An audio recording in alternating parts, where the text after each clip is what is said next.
সুপ্রিয় সুধী, আপনাদের জন্য প্রীতি, শুভেচ্ছা, ভালোবাসা রইল। সেদিন বলেছিলাম না যে আপনাদের সাথে কমিউনিটি ক্লিনিকের হাজারো গল্প। এই গল্পটি আমার দেশের।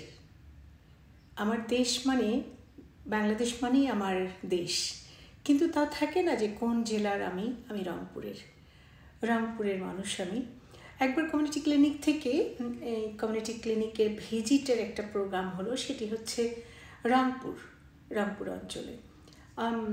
রংপুর অঞ্চলের গাইবান্ধার সুন্দরগঞ্জ। আমাদের বেশ বড় একটি টিম ছিল সাথে। যেতে হবে আপনার ওই প্রথমে সৈয়দপুর থেকে, তারপরে সৈয়দপুর থেকে আমরা গাইবান্ধা থেকে যেটা হলো যে আমরা হচ্ছে প্রথমে নৌকায়, তারপরে ঘোড়ার গাড়িতে। সে কি দুঃসাহসিক প্রোগ্রাম!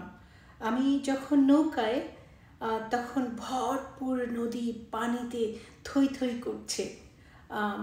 আমি ভয় পেয়ে গেলাম। আমি তো একটু সাঁতার জানি না। আমাকে দু একজন বেশ বকাঝকাও করছিল যে আমি সাঁতার জানি না, সেটি কেন আগে বলিনি। তারপরে দেখা গেল যে গায়ে ওই আপনার সাঁতার না জানলে, আমার মনে হয় না সাঁতার জানলেও ওই ঢেউয়ের সাথে কেউ পাল্লা দিয়ে বেঁচে আসতে পারবে।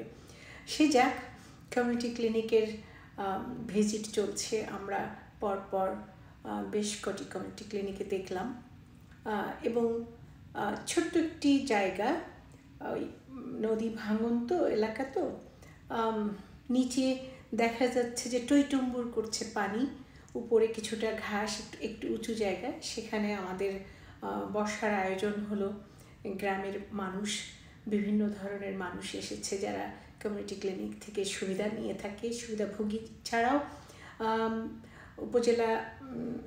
উপজেলার হচ্ছে যে বিভিন্ন কর্মকর্তা, ডাক্তার তো ছিলেনই, একজন সিভিল সার্জনও ছিলেন, মাননীয় সিভিল সার্জনও এসেছিলেন। এরকম বেশ বড় একটি সম্মেলন হচ্ছিল। সেই সম্মেলন শেষে একটি অদ্ভুত ঘটনা ঘটল। বেশ কজন মহিলা তারা কথাবার্তা বলছে। আমি আসলে একটু শাড়ির প্রতি খুব দুর্বল, তা শাড়ি পরি সবসময়, শাড়ির প্রতি ভীষণ দুর্বলতা আমার। তা দেখা গেল যে একজন মহিলা, মানে আমাদের সময় শেষ, আমার সাথে যে বড় টিম তারা ওই দিনই ব্যাক করবে সৈয়দপুরে, এবং সৈয়দপুর থেকে ঢাকায় চলে আসবে। আমি থাকবো আমার বাড়িতে একদিন, যে আমার সেই স্মৃতিবহুল রংপুরের বাড়ি, সেখানে আমি থাকবো। আমার তাড়াহুড়ো নেই, কিন্তু সব ফিরতে তো হবে একসাথেই। আমরা খুব দ্রুত ফেরার জন্য দৌড়াদৌড়ি করছি। একজন মহিলা আমার শাড়ি ধরে টান দিলেন, দিয়ে বললেন যে ওমাক কোবেন। তা আমি একটু তাকিয়ে আছি। বলল যে আমরা প্রতি ওয়াক্তে নামাজ পড়ে ওমার জন্য দোয়া করি, এই খবরটা আমাকে পৌঁছায় দেবেন। আমি বললাম কাকে? তা বলল যে শেখের বেটিক। আমি যে কী পৌঁছায় দেব? বলল যে দোয়া করি, সেই দোয়া বলবেন, দোয়া করি আমরা। আর গাছের টমেটো নিয়ে এসেছে, টুকটুকে ছোট ছোট টমেটো, কিছু বাঁকা বোকা। বলল যে কখনো তোমরা নিবেন আর কখনো ওমাক দিবেন। আমি এত অবাক যে মাননীয় প্রধানমন্ত্রী শেখ হাসিনাকে ওনার গাছের টমেটো নিয়ে যে আমি দেব, আমার কি অবাধ বিচরণ শেখ হাসিনার সাথে, যে ওনার গাছের টমেটো নিয়ে যে আমি দিয়ে দেব? তা বললাম যে আপনি কি বলেন, আমি কিভাবে ওনাকে এটা দেব? উনি একটু রাগান্বিত হয়ে আমাকে বলতেছে, কে গো তোমরা বোঝেন না আমার কথা, যে আমরা আগে বাপ ছাড়া, স্বামী ছাড়া, পুত্র ছাড়া কোথাও যাবার পাইনি। এখন আমার বাপ লাগে না, ভাতাল লাগে না, ভাইও লাগে না। কমিউনিটি ক্লিনিক কোথা আমরা হাঁটি যাই, হাঁটি কমিউনিটি ক্লিনিকের ঔষধ নেই, সেবা নেই। তার জন্য দোয়া করবেন নয়, তাই তো ঘর দিছে, জায়গা দিছে, সেই জায়গার টমেটো গাছ গাছছি। এই টমেটো হচ্ছে তার জন্য।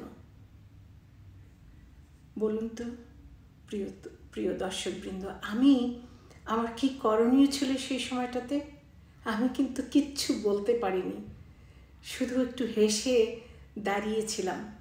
ওই যে বললাম তাড়াহুড়ো, একজন ডাক্তার, তার নাম ডাক্তার গীতা, সে আমাকে টান দিয়ে বলল, আমাদেরকে যেতে হবে। আমি বললাম টমেটো? উনি দেখলাম যে উনি টমেটোর প্যাকেটটা হাতে নিলেন এবং বললেন যে আমরা আসি। আমি কিন্তু তাকে আসি শব্দটাও বলতে পারিনি। আমার ভিতরে উতাল পাতাল, আমি কিভাবে মাননীয় প্রধানমন্ত্রী শেখ হাসিনাকে এই টমেটো পৌঁছে দেব? আমি কি তাকে বলতেও পারবো? সত্যি আমি মাননীয় প্রধানমন্ত্রীর সাথে একবার দেখা করতে গিয়েছিলাম। আমি স্মৃতিটুকু তার সাথে বর্ণনা করতে পারিনি। আমার সেই দুঃখ এখনও রয়ে গেছে। আমার খুব আশা যে কমিউনিটি ক্লিনিকের এই যে অনেক স্মৃতি, মানুষের অনেক ভালোবাসা, যদি কখনো তাকে পাই আবারও, আমি যদি বেঁচে থাকি, আমি মাননীয় প্রধানমন্ত্রী শেখ হাসিনাকেই বলবো। আজ এই স্মৃতিটুকুই থাক, কাল আবারও গল্প হবে।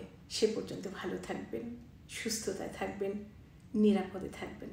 ধন্যবাদ সবাইকে।